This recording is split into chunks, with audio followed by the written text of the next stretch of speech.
Hello students. मैं आज surface area and volume से एक सवाल लेके आया हूँ। ये बहुत ही अच्छा सवाल है, आप लोगों के काम में आएगा।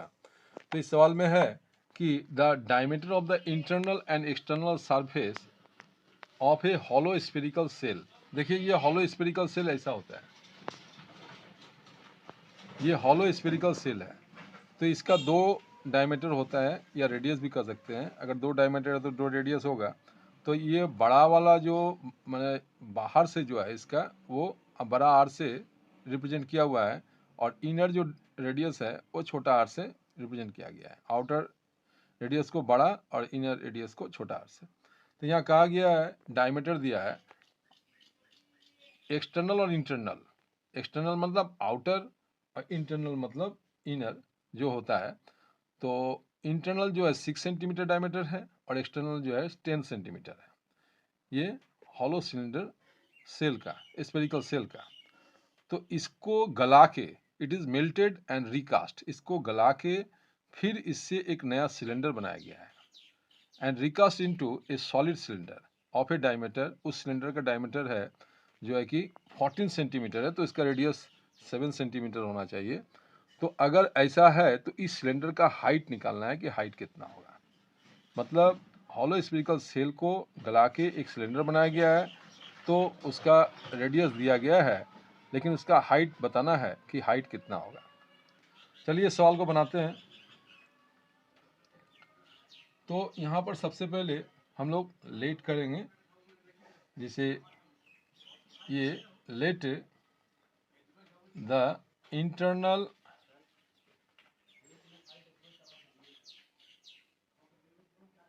रेडियस,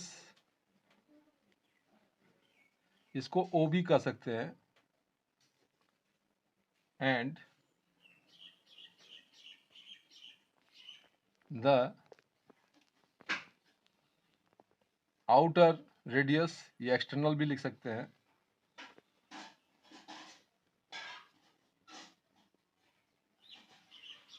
इसको ओ ए कह सकते हैं, ऑफ द हॉलो स्फेरिकल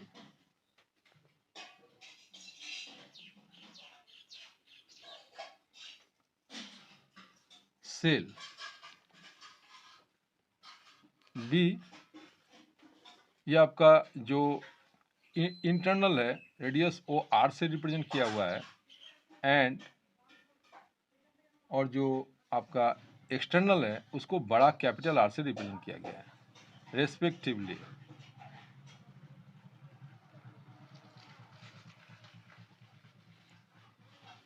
तो इस तरह से मैं ये क्लियर कर दिया हूँ कि छोटा आर बड़ा आर का मतलब क्या है। और अब आते हैं कि इसका मतलब डायमीटर अगर है,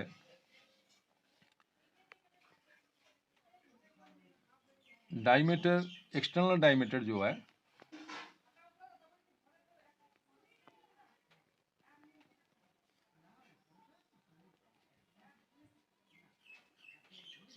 एक्सटर्नल डायमीटर जो इसका है वह आपका 10 सेंटीमीटर है। तो एक्सटर्नल रेडियस इसका मतलब बड़ा वाला आर इक्वल टू होगा 10/2, मतलब ये 5 सेंटीमीटर होना चाहिए। और उसी तरह से इंटरनल जो है डायमीटर वो है 6 सेंटीमीटर। देयरफॉर इंटरनल रेडियस होगा, मतलब छोटा वाला आर से जो रिप्रेजेंट किया जाता है वो होगा 6/2, मतलब 3 centimetre.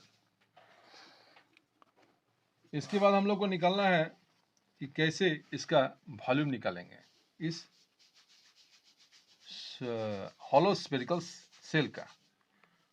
Therefore volume of material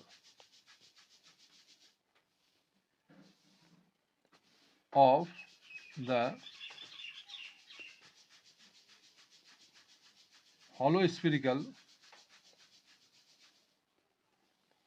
cell। इस hollow spherical cell का के मटेरियल का वॉल्यूम क्या होगा, इसका एक फार्मूला जो होता है, जो स्फीयर का निकालते हैं हम लोग वॉल्यूम, उसी के अनुसार होगा।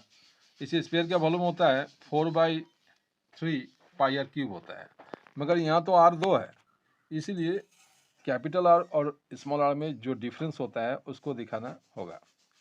तो यहाँ पर हम लोग लिखेंगे कि पाई 4/3 pi into capital R cube minus small r cube, और यहाँ पर ये 4/3 ये पाई और कैपिटल R जो है, उस कैपिटल R में जो ये रेडियस निकला था जो यहाँ पर 5 सेंटीमीटर, तो यहाँ पर 5 क्यूब होगा, और स्मॉल r में जो रेडियस निकला था 3 सेंटीमीटर, तो यहाँ 3 क्यूब होगा, और यहाँ सेंटीमीटर क्यूब होगा। इक्वल टू, इसको सॉल्व कर देते हैं, 4/3 पाई इंटू ये 5 का जो क्यूब होगा, 5 5 जो 25 इंटू 5 125, और 3 का जो क्यूब होगा 3 3 जो 9 3 जा 27, ये सेंटीमीटर क्यूब।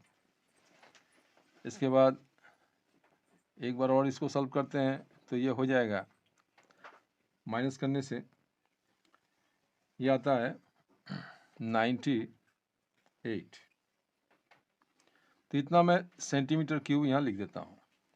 ये आपको मिला हॉलो स्फेरिकल सेल का वॉल्यूम कितना होता है वो। चलिए अब दूसरा जो स्टेप है, इसका फेज है, उसको देखते हैं सिलेंडर में। तो सिलेंडर का डायमीटर दिया हुआ है, तो यहाँ लिखते हैं कि diameter of the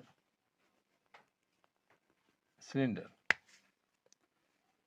equal to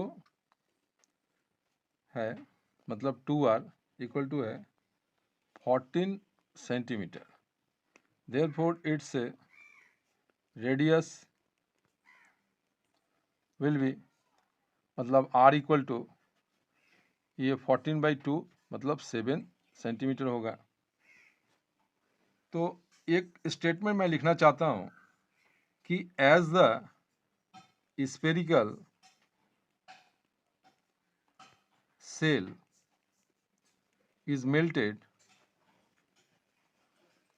and recast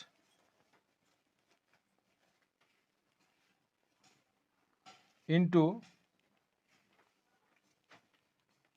solid cylinder,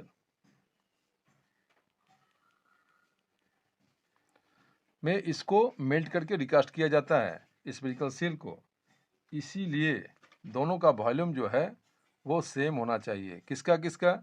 spherical shell का और जो सिलेंडर उससे बनाया गया उसका वॉल्यूम सेम होना चाहिए। तो इसलिए हम लोग लिख सकते हैं कि volume of the cylinder equal to volume of the spherical shell. आशा करता हूँ यहाँ तक आप लोग को बढ़िया समझ में आ गया होगा, और ये वीडियो अब ख़त्म होने वाला है, थोड़ा सा रह गया है। तो इसलिए सिलेंडर का जो वॉल्यूम होता है वो आप लोगों को मालूम होगा कि πr²h होता है, और इसका जो मैं निकाला हूँ वॉल्यूम स्फेरिकल सेल का, यहाँ पर उसको लिखूँगा, ये 4/3 पाई इंटू 98 सेंटीमीटर क्यूब है। तो यहाँ से हमको एच का वैल्यू निकालना है। चलिए इसका आर का वैल्यू पुट करना है सिलेंडर में। तो ये पाई आर इसका आया था 7, तो 7 इंटू 7 होगा, और into H equal to 4/3 pi into 98। तो यहाँ से ये पाई तो ख़त्म हो जा रहा है दोनों बगल से, और एच का जो वैल्यू निकलेगा, देयरफॉर एच करके निकाल देता हूँ, तो यहाँ तो 4/3 बचा और इंटू 98, और इधर में जो 7 इंटू 7 है वो इसके नीचे आएगा, मतलब इसको हम लोग लिखेंगे 1/7 इंटू 1/7 लिख सकते हैं। तो इस तरह से इसको डिवाइड करने से जो कुछ आएगा वो एज का वैल्यू निकलेगा। तो 7 14 जा होता है 98, और यहाँ से 7 1 जा और ये फिर 7 2 जा, ये होता है 14। नीचे का दोनों 7 खत्म हो गया, और ये 4 इंटू 2 डिवाइडेड बाई ये 3 बचा, 4 इंटू 2 डिवाइडेड बाई ये 3 बचा, तो ये हो गया 8/3। डिस्टेंस ये हुआ सिलेंडर का height. Therefore height of the cylinder equal to 8/3 centimetre.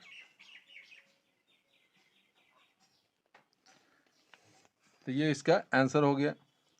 ये वीडियो कैसा लगा, मैं आप लोगों को मतलब देखने के लिए बहुत ही धन्यवाद करता हूँ। अच्छा लगे तो इसको लाइक सब्सक्राइब जरूर कीजिएगा। और इसमें मैंने 2 तरह का सवाल बताया है, एक स्फेरिकल सेल का और इसके साथ में सिलेंडर का भी। इस तरह का और भी सवाल आप लोगों को देखने को मिलेगा। इसमें 2-3 चीज़ एक साथ में दिया हुआ रहता है। वीडियो देखने के लिए बहुत ही धन्यवाद, थैंक यू। मैं नेक्स्ट वीडियो में फिर दूसरा सवाल लेके आऊँगा।